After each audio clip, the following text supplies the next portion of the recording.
আমাদের চাকরিতে বয়সীমা অবিলম্বে 35 করে দিতে হবে। সার্টিফিকেটগুলো তৈরি করতে হচ্ছে 27 বছর বয়সে, 3 বছর বয়সে এগুলো শেষ হয়ে যাচ্ছে। করোনা আমাদের লাইফ থেকে 2.5 বছর কেড়ে নিছে, রাজনীতিক আমাদের লাইফ থেকে কেড়ে নিছে 1 বছর। আমরা কোনো কিছু করি নাই, কিন্তু তারা আমাদেরকে আতর্কিভাবে এসে আমাদের আবার বলে শুরু হয়েছে। জনসমাবেশের আয়োজন করা হয়েছিল 35-এর লক্ষ্যে। বিষয়টা হচ্ছে আমরা এখানে আসছি, আসার পরে আমরা এখানে সবাই স্লোগান দিচ্ছিলাম, কিন্তু বিষয়টা হচ্ছে যে আমরা তো কিছু তাদেরকে বলি নাই, পুলিশ প্রশাসন যারাই ছিল তাদেরকে কিন্তু কোনো কিছু বলি নাই।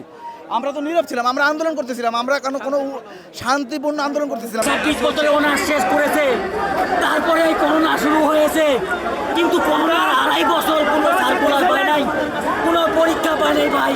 এখন তো আবার কোনো পরীক্ষা নাই ভাই।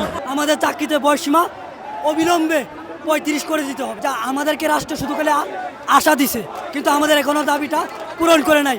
এটা আমাদের 26 লক্ষ বেকারের দাবি। করোনা আমাদের লাইফ থেকে 2.5 বছর কেড়ে নিছে, রাজনীতিক আমাদের লাইফ থেকে কেড়ে নিছে 1 বছর। আমাদের বিগত 3 মাস 4 মাস যাবত ধরে কোনো সার্কুলার নাই, কোনো নিয়োগ নাই, কোনো পরীক্ষা নাই। তাহলে আমাদের জীবন থেকে আমাদের বয়সটা থেমে যাচ্ছে না? কি জন্য করা হলো?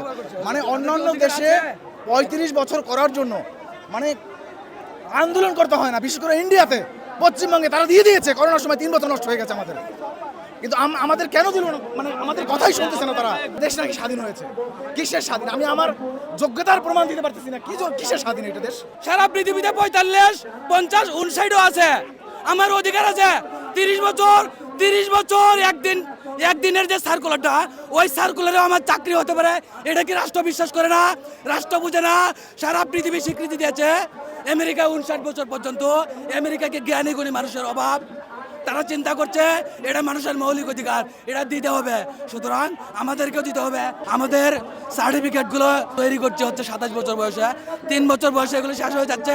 আমি মৃত হয়ে যাচ্ছে, আমি আমার রাষ্ট্রে মৃত হয়ে যাচ্ছে। এটা কি ভাবার মতো? এটা কি বিশ্বাসযোগ্য?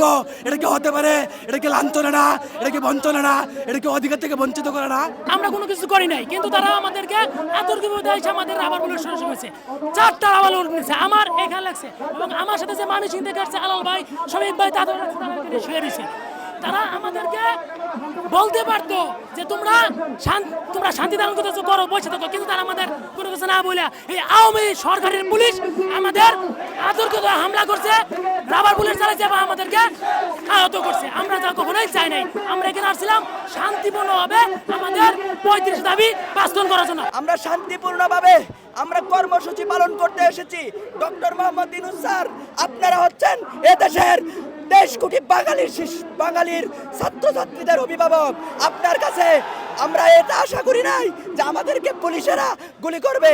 আপনার কাছে আমাদের অনুরোধ, এই পুলিশ প্রশাসন তারা যেন আরেকটা পায়ের গুলি যেন না চালায়।